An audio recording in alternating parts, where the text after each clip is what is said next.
हाँ जी।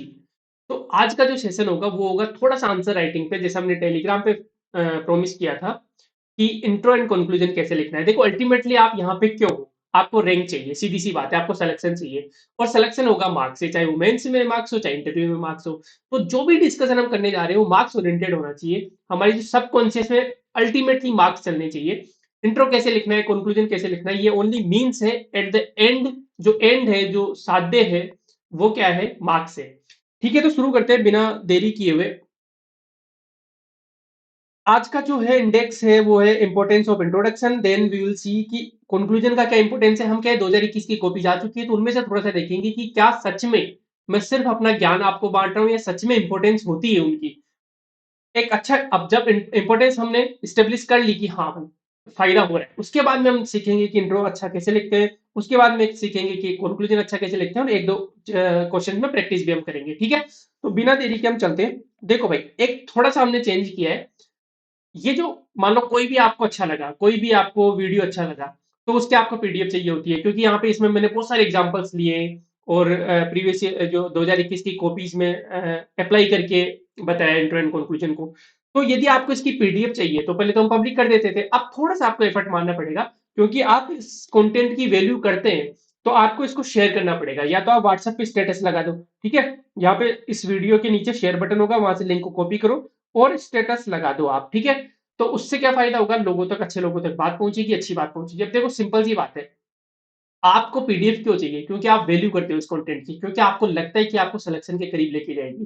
तो हम आपको ऐसी चीज शेयर करने के लिए बोल रहे हैं जिसकी आप वैल्यू करते हो, जो कि आपको अच्छी लगती है। ठीक है, तो इसमें कोई गलत बात है नहीं। तो आप शेयर कर देना, और उस स्क्रीनशॉट को लेट्स कनेक्टेड नाम से जो अपना लिंक है, वहां पे आप सेंड कर देना। आपको कोई मैसेज लिखने की जरूरत नहीं है, आप जैसे ही स्क्रीनशॉट शेयर करोगे टीम समझ जाएगी कि आपको पीडीएफ चाहिए उस पर्टिकुलर वीडियो की, क्योंकि वीडियो दिखेगा उस स्क्रीनशॉट में। ठीक है, तो हम आपको पीडीएफ दे देंगे वहां पे। अब सीधी सी बात है कि whatever we are going to discuss today और इन एनी वीडियो, वो ultimately how that is going to help us in the exam, ये हमेशा अपने माइंड में चलना चाहिए। सिंपल सी बात ये। तो एग्जाम हॉल की कॉपी देखते हैं, कुछ कुछ 2021 की कॉपी आई है। अब ये सारी चीजें मैंने पहले क्लब में डिस्कस की हुई है, लेकिन कॉपीज देखने के बाद में थोड़ा सा चेंज हुआ है। देखो चीजें वही है कि इंट्रो कितने टाइप से लिखते हैं, बिल्कुल आज भी ट्रू होल्ड करते ही चीजें। कंक्लूजन कैसे लिखते हैं वो भी आज उतनी ही ट्रू है। बस थोड़ा सा मैंने प्रेफरेंस चेंज किया है कि देखो इस वाले इंट्रो से ज्यादा मार्क्स आ रहे हैं, इस वाले कंक्लूजन से ज्यादा मार्क्स आ रहे हैं। तो तरीके सेम है, बस प्रेफरेंस ऑर्डर थोड़ा सा चेंज है, तो वो अपन आज देखेंगे अच्छे से। तो देखो भाई, explain the concept of geoheritage and highlight its potentialities in Rajasthan.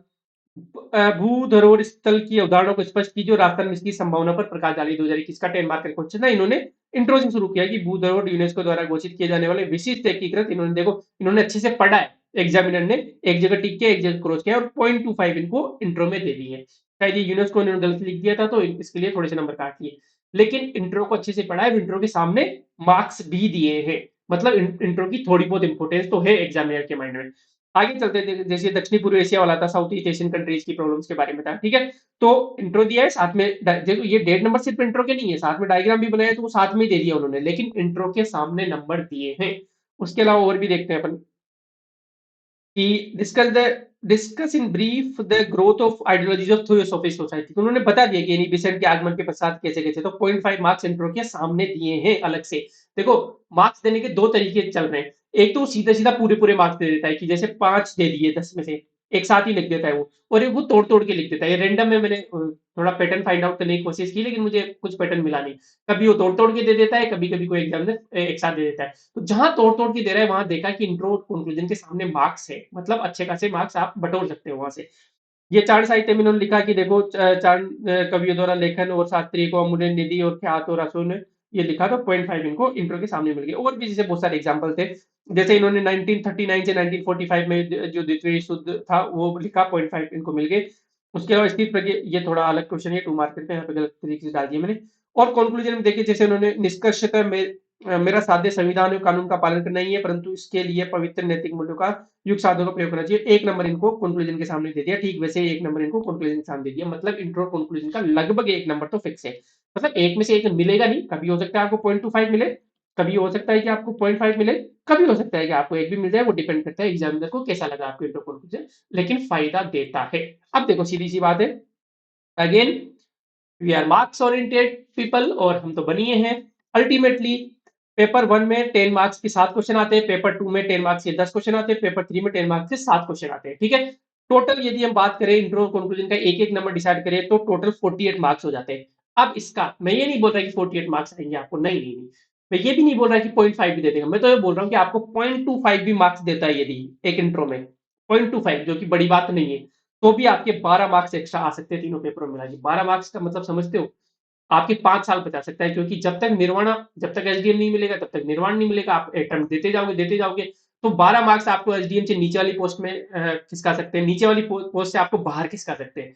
12 marks बहुत होते हैं, जब एग्जाम का रिजल्ट आता है उस दिन रियलाइज होता है, फाइनल रिजल्ट के दिन, कि यार कितने इंपॉर्टेंट है मार्क्स, ठीक है।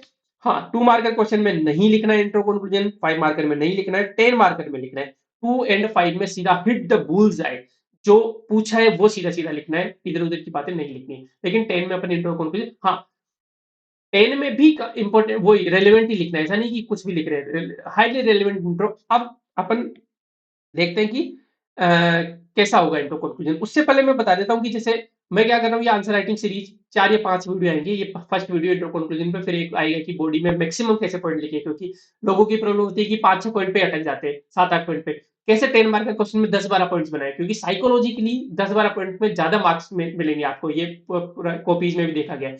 कैसे 2 मार्क के क्वेश्चन में 4 पॉइंट, देखो ये सेम क्वेश्चन है स्थित प्रज्ञा वाला, ये भी सेम क्वेश्चन है स्थित प्रज्ञा वाला, इनको 1.75 मिले, इनको सिर्फ 1.25 मिले, क्योंकि इन्होंने पॉइंट फॉर्म में लिखा है। देखो 1 2 3 पॉइंट इधर लिखे, ऊपर स्थित प्रज्ञा लिखा है, तो ये साइकोलॉजिकली इफेक्ट पड़ता है। एसडीएफसी रूल आपको पता है ना, ठीक है।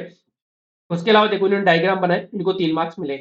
अब देखो भाई सिंपल सी बात है, कहीं जगह ऐसा होगा कि ये रूल्स फॉलो नहीं होंगे इन जनरल, लेकिन ये रूल फॉलो होंगे। what we are going to do is here we are maximizing our probability to get succeed, सीधी सी बात ये, हम अपनी प्रायिकता को मैक्सिमम कर रहे हैं, हम अपनी प्रायिकता को बढ़ा रहे हैं कि हमारा सिलेक्शन हो, ठीक है। आपको बहुत सारे एग्जांपल्स ऐसे मिल सकते हैं 2021 की कॉपीज में, 2018 की कॉपीज में, जिसमें अच्छा लिखा है तो भी मार्क्स नहीं मिले, या फिर बुरा लिखा तो भी मार्क्स मिल रहे। वो लक वाला फैक्टर है, वो हमेशा रहेगा। मैं कलम की वीडियोज में भी आपको बोलता था कि भाई आप जिस भी भगवान को मानते हो, जिस भी एलमाइटी को मानते हो, जिस भी पॉजिटिव एनर्जी को आप मानते हो, उसको हमेशा माइंड में रखना।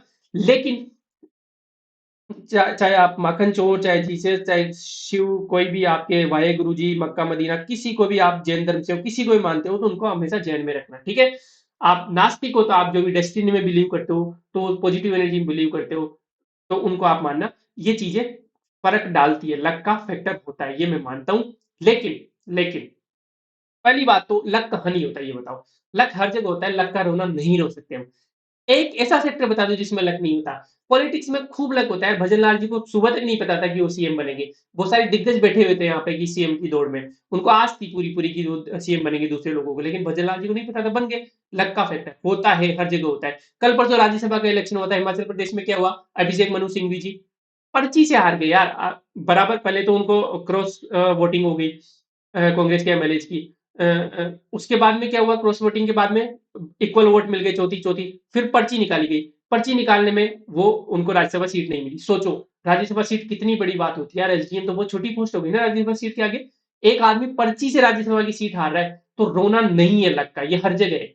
क्रिकेट में नहीं होता कि लक बहुत बार टॉस से ही डिसाइड हो जाता है कि ये टीम हारेगी। अपना वर्ल्ड कप फाइनल देख लो, उसमें टॉस का बहुत बड़ा रोल माना गया है। हालांकि मैं तो क्रिकेट एक्सपर्ट नहीं हूँ, लेकिन बहुत सारे लोग बोल रहे थे कि यदि टॉस नहीं जीती इंडिया तो हारने के बहुत चांस है। तो बहुत बार होता है ऐसा, ओस का, पिच का, बहुत सारी चीजों का होता है। तो लक कौन से सेक्टर में नहीं होता, क्रिकेट में नहीं होता है, पॉलिटिक्स में नहीं होता है, बिजनेस में नहीं होता, सब जगह होता है। तो लक का रोना नहीं रोना है। एक चीज लेकिन ये ध्यान रखना, यदि कोई अच्छा कर रहा है ना, अल्टीमेटली आरएस में भी अच्छा पढ़ रहा है, अच्छा लिख रहा है, तो हो सकता है 5-6 नंबर में उसके इधर उधर हुआ हो, किसी दूसरे के 5-6 नंबर में इधर उधर हुआ हो, लेकिन अल्टीमेटली आप जीत जाओगे यदि आप अच्छे से आंसर राइटिंग करते हो, अच्छे से इन रूल्स को फॉलो करते हो, अच्छे से आप स्टेटिक को कवर करते हो, अच्छे से वैल्यू एडिशन करते हो, तो अल्टीमेटली आप जीत जाओगे, ये पक्का पता है, ठीक है। वही वाली बात हो गई कि the harder you work the luckier you get. Simple सी बात, ये फॉर्च्यून फेवर्स द ब्रेव, उन्हीं लोगों को फॉर्च्यून फेवर करता है जो कि काम करते हैं, जो ब्रेव है, ठीक है। एक छोटी सी कहानी सुनाता हूँ 1 मिनट में। भाई साहब, एक 20 साल का लड़का था, नवंबर 1990 की बात है। श्रीलंका का लड़का था, उसको इंटरनेशनल जो क्रिकेट टीम है श्रीलंका की, उसमें मौका दिया गया। फर्स्ट इनिंग में 0 नंबर, 0 रन। सेकंड इनिंग में 0 रन, टेस्ट मैच था, दोनों में 0 रन, ड्रॉप कर दिया गया क्योंकि यंगस्टर्स को तो वैसे ही मौका नहीं मिलता, ड्रॉप कर दिया गया। उसके बाद में भाई साहब 21 महीने बाद, 21 महीने तक वो डोमेस्टिक क्रिकेट खेलता है, रणजी वगैरह बहुत अच्छे रन बनाए उसने। 21 महीने बाद में फिर सेलेक्टर्स की नजर में आया, फिर उसको सेलेक्ट किया गया। 21 महीने बाद में वो पहला मैच खेलने उतरा, फर्स्ट इनिंग में 0, सेकंड इनिंग में 1 रन, फिर ड्रॉप कर दिया गया। इतना मौका थोड़ा ना मिलता है कि आप रन नहीं बना रहे तो। फिर 17 महीने उसने अपना डोमेस्टिक क्रिकेट खेला, अच्छे रन बनाए, सेलेक्टर्स की नजर में फिर आया, फिर वापस आया, फर्स्ट इनिंग में 0, सेकंड इनिंग में 0। 2.5 साल तक फिर ड्रॉप कर दिया गया, 2.5 साल तक किसी ने नहीं पूछा। फिर 2.5 साल तक उसने अपने डोमेस्टिक क्रिकेट में अच्छे रन बनाए, फिर सेलेक्ट किया गया। और फिर उसके बाद में उसने 16 सेंचुरीज मारी, 6 डबल सेंचुरीज मारी, 5,000 रन मारे, और श्रीलंका का कैप्टन भी रहा। उस लड़के का नाम है मारवन अट्टापट्टू। 7 साल में सिर्फ 1 रन बनाया इंटरनेशनल क्रिकेट में, इतने दिनों तक वेट किया लेकिन छोड़ा नहीं। सिमिलर स्टोरी होती है एक आरएस एस्पिरेंट की। देखो, ये जो ड्रॉप नंबर है ना, 21 मंथ, 17 मंथ, ढाई ढाई ईयर, ये आप मान लो 2 वैकेंसीज के बीच में गैप। इंटरेस्टिंगली काफी सिमिलर सा गैप है। 2016 से 18 के बीच में 23 महीने का गैप था, 18 से 21 के बीच में 16 से 18, 18 से 21 के बीच में 3 महीने का, और फिर उसके बाद में 23 वाली भर्ती में 2 साल का गैप था। इतना ही लगभग 7 साल में 3 वैकेंसी आई है, 7 साल में इसको 3 मौके मिले थे। ठीक है, लगभग सिमिलर सी स्टोरी है। बहुत बार होता है कि प्रीलिम्स नहीं हुआ या मेंस में कट गया, फिर इंटरव्यू फाइनल कॉल नहीं आया, इंटरव्यू दे के आए, लेकिन फिर से रीस्टार्ट करने वाले अल्टीमेटली अपने गोल को प्राप्त कर ही लेते हैं। रोना नहीं है। इनके माइंड में भी आया होगा कि यार क्रिकेट में पॉलिटिक्स चलती है, क्रिकेट में पैसा चलता है, ये चलता है, वो चलता है, सब जगह होती है चीजें। अल्टीमेटली आपको लगे रहना पड़ेगा, लगे रहना पड़ेगा। ठीक है, आगे चलते हैं। अब देखो, यहां तक आपको क्लियर हो गया ना कि इंट्रो की इंपॉर्टेंस होती है, कंक्लूजन की इंपॉर्टेंस होती है, तो फटाफट से डिस्कस कर लेते हैं कि इंट्रो एंड कंक्लूजन कैसे कैसे लिखते हैं। देखो भाई, मैंने आपको कलम में अच्छे से बताया था कि 7 टाइप से आप इंट्रो लिख सकते हो। अब ये मैंने कैटेगराइज क्यों किया, क्योंकि आप जैसे ही क्वेश्चन पढ़ते हो आप फ्यूज उड़ जाता है, सबका उड़ जाता है, क्योंकि एग्जाम का प्रेशर अलग चीज होती है। यहाँ मैं बैठ के ज्ञान दे सकता हूँ, लेकिन एग्जाम प्रेशर को मैंने झेला हुआ है भाई। यूपीएससी के मेंस में झेला हुआ है, आरपीएससी के मेंस में झेला हुआ है, तो मैं आपकी भावनाएं बहुत अच्छे से समझ सकता हूँ। तो उसके लिए अपने को कुछ कैटेगराइजेशन बहुत इंपॉर्टेंट था। तो जैसे ही क्वेश्चन पढ़ो, आपका दिमाग पूरी तरीके से ओरिएंटेड हो जाना चाहिए इंट्रो पे कि यार मैं इसमें कोई फैक्ट दे सकता हूँ क्या, मैं कोई डेफिनेशन दे सकता हूँ क्या, कोई मैं सॉरी मैं कोई बैकग्राउंड से लिंक कर सकता हूँ क्या, मैं कोई फॉर्मुला दे सकता हूँ क्या, आयरन दे सकता हूँ क्या, करंट दे सकता हूँ। इस तरीके से 7 चीजें अपने माइंड में लाना। हाँ, इनमें से ये 3 चीजें बहुत इंपॉर्टेंट है, डेटा इम्पैक्ट, ये पर्सनैलिटी का नाम, और करंट वाली चीजें। अब देखो, कलम में ये सारी चीजें मैंने बताई। 2021 के पेपर एनालिसिस के बाद में चीजें तो सेम रही। मुझे कॉन्फिडेंस है कि इन चीजों से नंबर आता है, लेकिन थोड़ी सी प्रायोरिटी चेंज हो गई कि जब आप, मैंने ये देखा कि जब आप इंट्रो में डेटा या फैक्ट लिखते हो, जब इंट्रो में आप किसी करंट चीज को मेंशन करते हो या फिर किसी पर्सनैलिटी का नाम लिखते हो, हाँ फैक्ट हो गया वो भी, नाम भी, ठीक है, जब ये चीजें लिखते हो तो ज्यादा मार्क्स छूटते हैं एग्जामिनर के हाथ से। तो इनको प्रायोरिटी पर रखना है कि इंट्रो में यदि आप डेटा फैक्ट दे सकते हो, कोई करंट चीज दे सकते हो या पर्सनैलिटी दे सकते हो, तो ज्यादा मार्क्स के। फिर ये नहीं हो पा रहा तो फिर आप डेफिनेशन पे जाओ, बैकग्राउंड पे जाओ, इन पे जाओ। फटाफट से एप्लीकेशन ले लेते हैं ना, इनको माइंड में बैठा लेना है इन 7 चीजों को। एक बार मैं चेक कर लेता हूँ कि इफ एवरीथिंग इज वर्किंग और नॉट। ठीक है साहब। तो इंट्रोडक्शन देखो भाई, महात्मा गांधी की 11 जो प्रतिज्ञाएं हैं वो कैसे नीति निर्माण में मुख्य मार्गदर्शक की भूमिका अदा कर सकती है। Mahatma Gandhi ji involves can play the role of main guide in effective and inclusive policy making. ये क्वेश्चन है, ठीक। तो इंट्रोडक्शन देखो भाई, बैकग्राउंड फैक्ट हो गया, डेफिनेशन हो गया, करंट हो गया, 4 तरीके से इंट्रो, ये सब अपने एथिक्स के मॉडल आंसर में आपको दिया हुआ है, ठीक है। तो सबसे पहले मैंने क्या बोला, फैक्ट को प्रायोरिटी पे रखोगे। सबसे पहले फैक्ट आप दे सकते हो कुछ, हाँ। आपने, मैंने आपको क्या क्या बताया था एथिक्स वाले वीडियोज में कि 11 में से 5 जो शुरू, 6 जो शुरू की होती है वो सेल्फ डेवलपमेंट के लिए होती है, और बाकी की जो 5 होती है वो सोसाइटी वेलफेयर, सोसाइटी के वेलफेयर के लिए होती है। आपने फैक्ट दे दिया 5, 6, 11, ठीक है, तो उसको अच्छा लगेगा। उसके अलावा फैक्ट के बाद में डेफिनेशन दे सकते हो कि गांधी जी के हिसाब से हर आदमी के अंदर राम और रावण है, गॉड एंड शैतान है, एविल एंड बैड है, अच्छा बुराई सब कुछ है। यदि राम को चुनना है, अच्छे को चुनना है, गॉड को चुनना है आदमी के अंदर से, तो वो 11 प्रतिज्ञाओं का उसको पालन करना पड़ेगा। ये भी एक फैक्ट वाली चीज है, राम रावण। आप जब एग्जाम पर पर्सनलिटी का नाम देते हो तो अच्छे मार्क्स मिलने की संभावना होती है। तो ये डेफिनेशन आपने लिख दी। करंट, हाँ बिल्कुल, कि अभी हाल ही में 150वीं वर्षगांठ बनाई गई है महात्मा गांधी की। तो यदि उनको सच्ची श्रद्धांजलि तब होगी जब उनकी 11 प्रतिज्ञा को नीति निर्माण में हम काम लेते हैं, ठीक है। तो ये आपने करंट से जोड़ दिया। बैकग्राउंड दे सकते हो कि गांधी जी की जो 11 प्रतिज्ञाएं कहाँ से आई है, उनका जो वेस्टर्न फिलोसफी और इंडियन फिलोसफी के साथ जो इंटरेक्शन है उससे आई है, ठीक है। जैसे जेनिन से इंटरेक्शन से शुरू के 5-5 बर्ताव उन्होंने लिखे है ना। इंडियन जो क्लीनलीनेस वाली चीज है या शरीर श्रम वाली चीज है वो अलग अलग तरीके से आई, सर्वोदय से आई, ठीक है। तो ये चीज आप इंटरेक्शन वाली चीज जब आप लिखते हो तो वो हो गया उसका बैकग्राउंड की कहाँ से आया है। तो आपने अलग अलग तरीके से इंट्रो मैंने लिख के बता दिया है आपको ना। महात्मा गांधी की बताए पश्चिमी दुनिया के विविध दर्शनों के साथ और भारतीय और पश्चिमी दुनिया दोनों हो गया, ठीक है? 11 प्रतिगम 6 क्या शुरू के 6 का संबंध आत्म ये पढ़ लेना आप, ठीक है? ये पढ़ लो गया। ये पीपीटी ये पीडीएफ मैं आपको दे दूँगा, आप लेट्स कनेक्टेड पे मैसेज कर देना शेयर करके, ठीक है? उसी प्रकार इंटीग्रिटी का define the term integrity and highlight story in administration सत्यनिष्ठा शब्द को परिभाषित करो प्रशासन में इसकी भूमिका पर प्रकाश डालिए। अब देखो, एक है कि आपने बैकग्राउंड दे दिया, the term integrity comes from Latin word integer जिसका मतलब होता है अनटच्ड। इंटीग्रिटी शब्द लैटिन शब्द इंटेग्रे से है जिसका अर्थ होता है अछूता। इसलिए समझौता नहीं किए जाने वाले सिद्धांत को ही इंटीग्रिटी बोलते हैं। आपने बैकग्राउंड दे दिया लेकिन इंटेग्रिटी, इंटेग्रे, लैटिन वर्ड ये फैक्ट है। तो इनके मार्क्स आपको मिलेंगे। इनको अंडरलाइन करो एग्जाम में, ठीक है? इंटेग्रे को। डेफिनेशन आप दे सकते हो। उसके अलावा कोड दे दिया कि ये मेरी एडिसन ने क्या कहा था? मेरी एडिसन ने कहा था कि विजडम तो किसी चीज को wisdom is knowing the right path, integrity is walking on it. बस मतलब ठीक है, ये आपको समझ में आ गया होगा कि जो बुद्धिमत्ता है, जो ज्ञान है, जो बुद्धि है, वो तो ये होता है कि हाँ, सही रास्ता क्या है, लेकिन उस रास्ते पे चलना बहुत कठिन होता है। जब आप उस रास्ते पे चलने लग जाते हो, तो वो इंटीग्रिटी है, वो अक्षरता है, वो सत्यनिष्ठा है, ठीक है? करंट हो गया, करंट में बोला कि मिशन कर्मयोगी में कैपेसिटी डेवलपमेंट के साथ साथ इंटीग्रिटी इंपार्ट की जा रही है। हाल ही में गवर्नमेंट ऑफ इंडिया लॉन्च किया मिशन कर्मयोगी, तो 20 के मार्क्स मिले क्योंकि मिशन कर्मयोगी एक फैक्ट हो गया, ठीक है? उसके अलावा फॉर्मूला आप दे सकते हो कि core values like honesty, accountability plus ये जो परसेवरेंस है, जो दृढ़ता है। कोर वैल्यूज तो सबके पास है, लेकिन आप किसी भी कंडीशन में उन वैल्यूज को कॉम्प्रोमाइज करने के लिए तैयार नहीं होते हो। फॉर एग्जाम्पल, ये फेमस डायलॉग होता है ना कि हर चीज की कीमत होती है ना? कि हो सकता है कोई करप्शन नहीं कर रहा हो, किसी को 2000 रुपए दोगे कि नहीं नहीं मैं करप्शन नहीं कर रहा, 2 लाख दो टूटेगा, कोई बात नहीं, 2 लाख नहीं टूटा, 20 लाख दो टूटेगा, 20 लाख नहीं 2 करोड़ दो टूटेगा। ऐसे हर चीज की कीमत होती है ना। लेकिन तो ऑनेस्टी तो है उस बंदे में, लेकिन आप तोड़ सकते हो उसको। लेकिन यदि कोई बंदा इंटीग्रल है, तो वो कभी नहीं टूटेगी। ये इंटीग्रिटी मैं आपको अच्छे से पढ़ाऊंगा। जो 3 लेक्चर बचे हैं उनमें से एक एक में इंटीग्रिटी है ना। एग्जाम्पल दूंगा कि जैसे फॉर एग्जाम्पल ऑनेस्टी और इंटीग्रिटी में क्या डिफरेंस, ये भी क्वेश्चन आ जाता है। ऑनेस्टी का मतलब है कि आप झूठ नहीं बोलते बस, ठीक है? फॉर एग्जाम्पल, आप जा रहे हो कहीं पे, आपको एक किसी का वॉलेट पर्स पड़ा हुआ मिल गया। अब आप ऑनेस्ट हो, आपको कोई पूछेगा ना, तो आप झूठ नहीं बोलोगे। अब कोई आपको पूछेगा कि भाई तेरे को वहां पे वॉलेट पड़ा हुआ मिला था क्या? हाँ मिला था, है ना?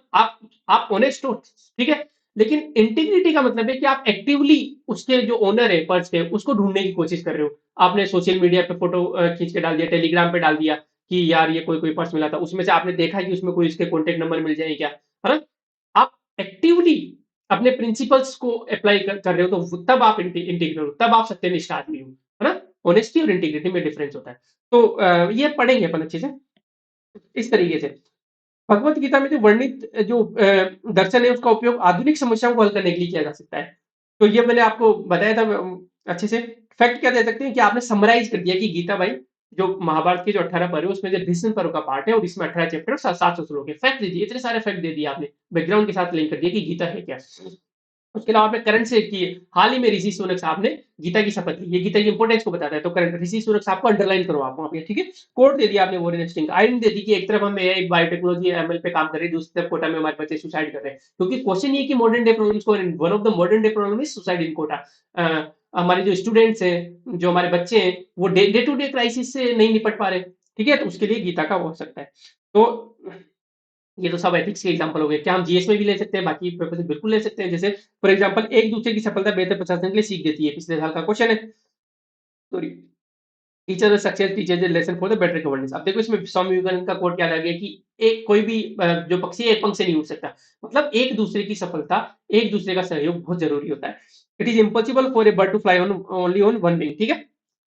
उसके अलावा जैसे एसडीजी 16 याद आ गई, ये भी इफेक्ट है कि एसडीजी 16 बोलता है कि सहभागी और उत्तरदायी दृष्टिकोण की भूमिका प्रकाश डालते हैं। सहभागिता पे, एक दूसरे की सफलता, सहभागिता पे बात कर रहा है एसडीजी 16। तो ये आपने डाल दिया। उसका फॉर्मूला आपने दे दिया कि accountability plus transparency plus inclusivity plus efficiency बराबर better governance. Better governance, good governance के जो 8 जो पिलर्स होते हैं, उनको प्लस प्लस करके आपने लिख दिया, फॉर्मूला लिख दिया, ठीक है? तो ये भी आप कर सकते हो।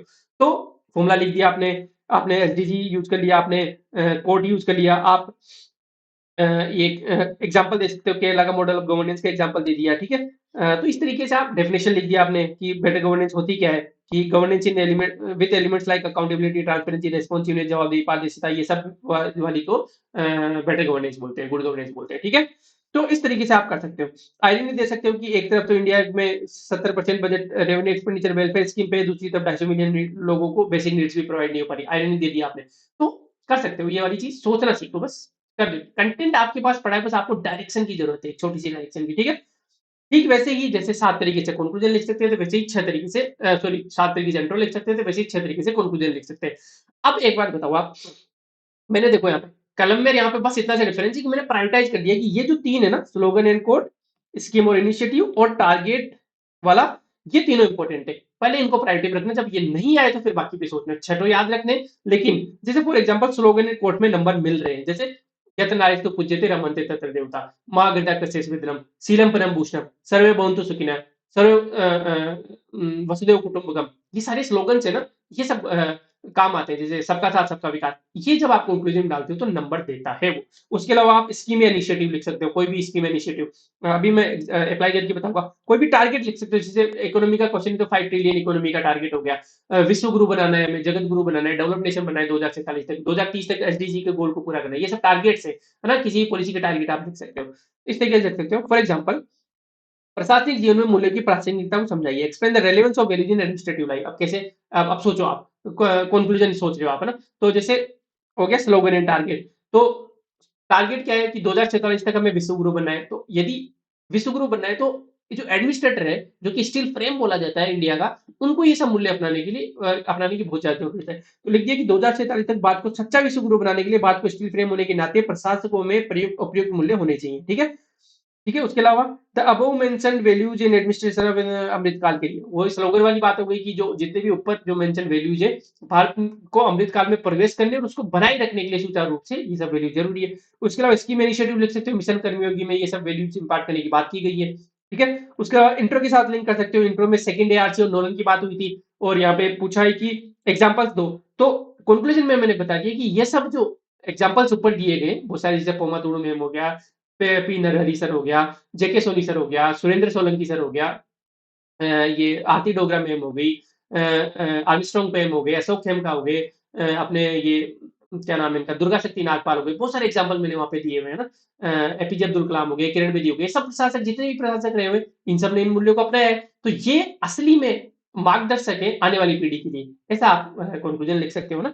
तो सेकंड एआरसी और नोडल कमेटी की जो अनुसूचित मूल्यों के साथ वास्तव में न्याय किया इन लोगों ने, और आने वाली पीढ़ियों के लिए सच्चे मार्गदर्शक बने। तो आपने लिंक कर दिया इंट्रो के साथ, क्योंकि इंट्रो में सेकंड आर्ची और नोलन बताया गया था।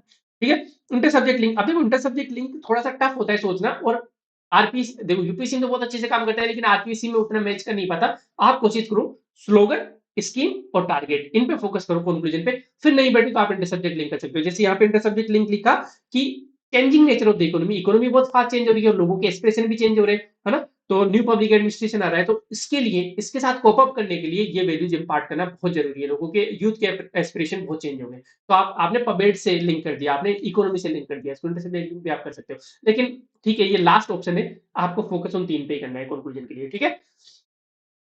और जैसे philosophy mention in Gita can be, ये वाला क्वेश्चन था कि मॉडर्न डे प्रॉब्लम्स को कैसे सॉल्व करते हैं। समरी दे दो एक तो आप कि गीता की 21वीं सेंचुरी को मॉडर्न डे प्रॉब्लम का, ठीक है वो तो कल हो गया। स्लोगन दे दो कि श्री कृष्ण ने कहा था यदा यदा ही धर्म से ग्लानिर्भवति भारत। अब देखो श्री कृष्ण ने कहा था कि जब भी इस धरती पे पाप बढ़ेगा मैं आऊंगा। एक्चुअली कहने का मतलब उनका यही था कि जब भी पाप बढ़ेगा तो ये जो मेरे द्वारा जो विजडम है गीता में वो काम आएगी। तो यही तो बोला कि as dictated by Shri Krishna यदा यदा ही धर्म से ग्लानिर्भवति भारत, whenever there will be problems, Gita will always be a guiding light to solve these problems. जब भी, जैसा कि भगवान श्री कृष्ण ने कहा था यदा एक धर्म से ग्लानिर्भवति भारत, जब भी समस्याएं होगी गीता हमेशा इन समस्याओं के समाधान के लिए मार्गदर्शक बनेगी। या आपने अच्छा सा यदा यदा धर्म से वाला स्लोगन दे दिया, मार्क्स मिलेंगे भाई, क्यों नहीं मिलेंगे। ठीक है। इंट्रो के साथ लिंक कर दिया कि वाराणसी सिंह वाला इंट्रो था तो उसके साथ लिंक कर दिया। ठीक है। उसके अलावा जैसे बेहतर प्रशासक के लिए क्या क्या, कि बेहतर प्रशासक का इंट्रो अपने देख लिया था, कंक्लूजन में देखला कि परस्पर सहयोग से हम जो पीएम का जो विजन है, सबका साथ सबका विकास और सबका विश्वास, इंक्लूसिव ग्रोथ के लिए, वो अपन ये दृष्टिकोण अंततः समावेशी विकास के लिए हमारे प्रधानमंत्री के साथ सबका साथ सबका विकास और सबका विश्वास के दृष्टिकोण को अपनाता है। आपने एक स्लोगन यूज कर लिया, बहुत अच्छा सा। स्वराज और सर्वोदय के कॉन्सेप्ट सभी ये मैच खाता है, ये आपने स्लोगन यूज कर लिया गांधी जी का, ये भी आप कर सकते हो। ठीक है। स्लोगन्स वगैरह की लिस्ट में दे दूंगा आपको, जैसे वसुदेव कुटुंबकम हो गया, सत्यमेव जयते हो गए, शीलम परम पूषणम हो गए, लोक समता सुखिनः भवन्तु हो गए, यत्नारितो पूज्यते रमन्ते तत्र देवता, धर्मो रक्षति रक्षिता सर्वदुर्। ऐसे बहुत सारे पड़े हुए 15-20, उनको यूज करते रहना है पूरे जो अपने 3 पेपर है उनमें। ठीक है। ये डायग्राम कहाँ पे आपको दिख गया होगा, दीपा वाले लोगों को तो अच्छे से पता होगा, एथिक्स के सॉल्यूशंस में डायग्राम बनाए थे भाई साहब। 22 जो टेस्ट है इनके सॉल्यूशन आप अच्छे से रट जाओगे ना, नहीं पार हो जाएगी। बहुत मेहनत कर रही है टीम। तो ये सारे डायग्राम्स आपको एग्जाम में बना के आने, कैसे मार्क्स नहीं आएंगे, कैसे रैंक नहीं आएगी, देखते हैं, ठीक है। तो रीपाइडॉस देखो क्लोज है, हम अब हमारी बस की बात नहीं है कॉपियां चेक करने की, भाई साहब इससे ज्यादा लोग हम नहीं संभाल सकते। हाँ, रीपा लाइट में आप एडमिशन ले सकते हो, जिसमें आपको टेस्ट सीरीज के पेपर मिल जाएंगे, टेस्ट सीरीज का सॉल्यूशन मिल जाएंगे, उनकी वीडियो एक्सप्लेनेशन मिल जाएंगे, कलम की वीडियोज आपको मिल जाएंगी, वीआईपी की वैल्यू एडिशन की जो पीडीएफ है वो मिल जाएगी, हर सब्जेक्ट में वैल्यू एडिशन एग्जांपल्स वगैरह मिल जाएंगे आपको, टारगेट 120 पेपर 4 की डेली प्रैक्टिस मिल जाएगी आपको, ठीक है। ओल्ड स्टूडेंट के लिए 3000, न्यू स्टूडेंट के लिए 5000, ये ठीक है। आप यहाँ पे जो अपना कनेक्सिव चार्ज का जो टेलीग्राम चैनल है वहाँ पे लेट्स कनेक्टेड है, वहाँ पे आप मैसेज कर सकते हो टीम को, team will handle all these things. और ultimately respect every human being, जितना किसी की रेस्पेक्ट कर सकते हो कर लो, क्या ही ये सब मर जाएंगे, ये सब खाली आता है, सब खाली आ जाएंगे। एक्सरसाइज किया करो, मैं खुद ही नहीं कर रहा तो मैं बोलने लायक तो नहीं हूँ, अभी थोड़ा हेक्टिक सा चल रहा है टेस्ट सीरीज के चक्कर में, लेकिन मैं शुरू करूंगा 1-2 दिन में, जल्दी शुरू करूंगा, ये सब बहाने नहीं चलेंगे। और हेल्दी खाना खाया करो, घर का खाना खाया करो, कभी कभी सप्ताह में एक बार चलता है, बाहर का भी। हाँ, सबसे इंपॉर्टेंट बात है, अपने घर वालों से, अपने फ्रेंड्स से टच में रहो, ठीक है। वही है, ये सब जो पावर पैसा फेम आएंगे जाएंगे, लेकिन एक वही है जो साथ थे, साथ हैं और साथ रहेंगे, ठीक है। तो दोस्तों से दोस्ती करते रहो, बातें करते रहा करो, कभी रील स्क्रॉल कर रहे हो उससे बढ़िया गप्पे मार लो उनके साथ। कोई लोग होने चाहिए कुछ कुछ जिनके साथ, जिनके सामने गला फाड़ फाड़ के हंस सको, जिनके सामने गला फाड़ फाड़ के रो सको, ठीक है। ऐसे 2-4 लोग होने चाहिए, ज्यादा नहीं। 8 अरब की दुनिया है, 8 अरब की दुनिया है, उसमें से सिर्फ 8 लोग, बाकी बाकी नहीं, बाकी फिर भीड़ हो जाती है, ठीक है। 8 लोग ऐसे होने चाहिए जिनके लिए तुम कभी भी खड़े हो, वो तुम्हारे लिए कभी भी खड़े हो, ठीक है। बाकी ये लेक्चर अच्छा लगा हो तो लाइक कर दो, बुरा लगा हो तो डिसलाइक कर दो, कमेंट में आप गालियां भी दे सकते हो, अप्रिशिएट भी कर सकते हो, वो आपकी मर्जी है साहब। Article 19 freedom of expression. बात ये है कि 3 एथिक्स के वीडियोज में जल्दी ले आऊंगा, अगले 10 दिन के अंदर कवर कर लूंगा, तो वो एथिक्स अपनी खत्म हो जाएगी। उसके अलावा ये आंसर राइटिंग की सीरीज का पहला वीडियो हो गया, बाकी के 4 वीडियोज भी आ जाएंगे, एक डायग्राम पे आएगा, एक बॉडी में पॉइंट्स को मैक्सिमाइज कैसे करते हैं उस पे आएगा, एक टाइम मैनेजमेंट पे आएगा, और एक वैल्यू एडिशन पे आएगा कि आप कैसे अच्छे अच्छे एग्जांपल्स वगैरह डाल सकते हो, ठीक है। अपने आंसर्स को एनरिच कैसे कर सकते हो, इसकी पीडीएफ चाहिए होगी तो आप क्या कर देना, इसको शेयर कर देना, व्हाट्सएप पे स्टेटस लगा देना, या ट्विटर वगैरह पे शेयर कर देना, इंस्टाग्राम में शेयर कर देना, और उसका स्क्रीनशॉट लेट्स कनेक्टेड पे भेज देना, हम आपको पीडीएफ प्रोवाइड करवा देंगे। धन्यवाद साहब इतनी देर सुनने के लिए। Bye bye.